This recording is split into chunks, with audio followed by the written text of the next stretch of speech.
Hi சுட்டீஸ் எல்லாரும் எப்படி இருக்கீங்க? இன்னைக்கு ஒரு கதை பார்க்கலாம். ஒரு ஊர்ல கணேசன் அப்படிங்கிறவர் இருந்தாரு. அவருக்கு சிவா அப்படின்னு ஒரு பையன். அவன் கல்லூரி படிப்பை முடிச்சுட்டு சொந்தமா சுயதொழில் செஞ்சு வந்தான். ஆரம்பத்துல அவன் செய்த தொழில்ல நல்ல முன்னேற்றம் ஏற்பட்டுச்சு. இப்படியே சில மாதங்கள் ஓடுச்சு.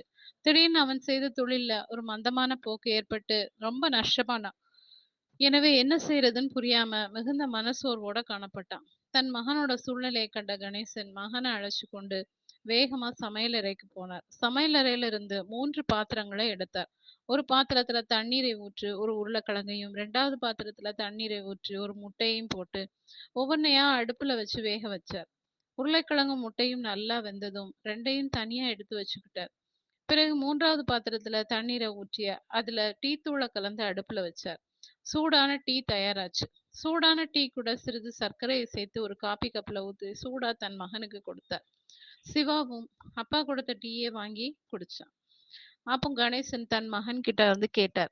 சிவா, நீ இப்போ நல்லா வெந்துள்ள உருளைக்கிழங்கு போன்றவனா, இல்ல நான் முட்டைய போன்றவனா, அல்லது டீ தூளை போன்றவனான்னு சிந்தித்து பார்த்து பதில் சொல் அப்படின்னு சொன்னார். அதற்கு சிவா, அப்பா, எனக்கு ஒண்ணுமே புரியலையே அப்படின்னு சொன்னான். அதற்கு கணேசன், உருளைக்கிழங்கு, முட்டை, டீத்தூள் ஆகிய 3 பொருளும் ஒரே எதிரியாகிய அந்த கொதிக்கிற வெந்நீரை தான் சந்திச்சுச்சு. ஆனா முட்டையானது தனது கடினமான தன்மையால வெளித்தோல்ல எந்த மாற்றத்தையும் காட்டாம இருந்தாலும் தனக்குள் இருந்த கருவை கடினமாக்கிருச்சு. உருளைக்கிழங்கோ கொதிக்கும் தண்ணீர்ல இளகி பலவீனப்பட்டுருச்சு. ஆனா டீத்தூளோ வெந்நீரை மணமுள்ளதாக்கி சுவையானதா மாற்றிடுச்சு. இந்த முட்டை, உருளைக்கிழங்கு மற்றும் டீத்தூள் போலத்தான் மனிதர்கள். ஒரு சிலர் எந்த கஷ்டம் வந்தாலும் அதை தாம் முன்னேறுவதற்கு வந்த வாய்ப்பா மனமுவந்து சந்திச்சு சோதனைகளை டீத்தூள் போன்று சாதனையா மாற்றுகிறாங்க.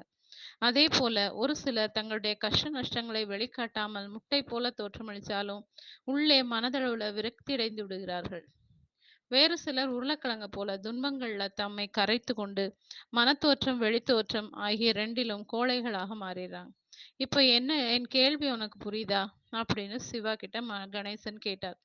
அதற்கு சிவா, அப்பா, இனி நான் டீத்தூள் போன்றவன் அப்படின்னு உற்சாகமா பதில் சொன்னான். இன்னைக்கு முதல் நான் டீத்தூளை போலவே எந்த கஷ்டம் வந்தாலும் அதை நான் முன்னேறதுக்கு வந்த வாய்ப்பா மனமுவந்து சந்திச்சு சோதனைகளை டீத்தூள் போன்ற சாதனைகளா மாற்றிக்கொண்டு வாழ்வேன் அப்படிங்கிற உற்சாகத்துடனும் மகிழ்ச்சியுடனும் கூறினான். சிவா கூறியது போலதான் புத்துணர்ச்சியுடன் தொழில்ல லாபம் பெற என்ன செய்யணும்னு, என்ன யுக்திகளை கையாளணும்னு சிந்திச்சு அதை தொழில்ல புகுத்தி செயல்பட ஆரம்பிச்சான். சில மாதங்கள்லேயே அவன் செய்து வந்த தொழில்ல நல்ல முன்னேற்றம் ஏற்பட்டுச்சு. இதுல இருந்து என்ன தெரியுது? சோதனைய சாதனைகளா மாற்ற நம்ம எப்பவுமே முயன்று கொண்டே இருக்கணும்னு. ஓகே சுட்டீஸ், இந்த கதை பிடிச்சிருந்தா லைக் பண்ணுங்க, சப்ஸ்கிரைப் பண்ணுங்க, ஃப்ரெண்ட்ஸ் அண்ட் ஃபேமிலிக்கு ஷேர் பண்ணுங்க. கூடவே இந்த பெல் ஐக்கானையும் கிளிக் பண்ண மறக்காதீங்க. பாய்.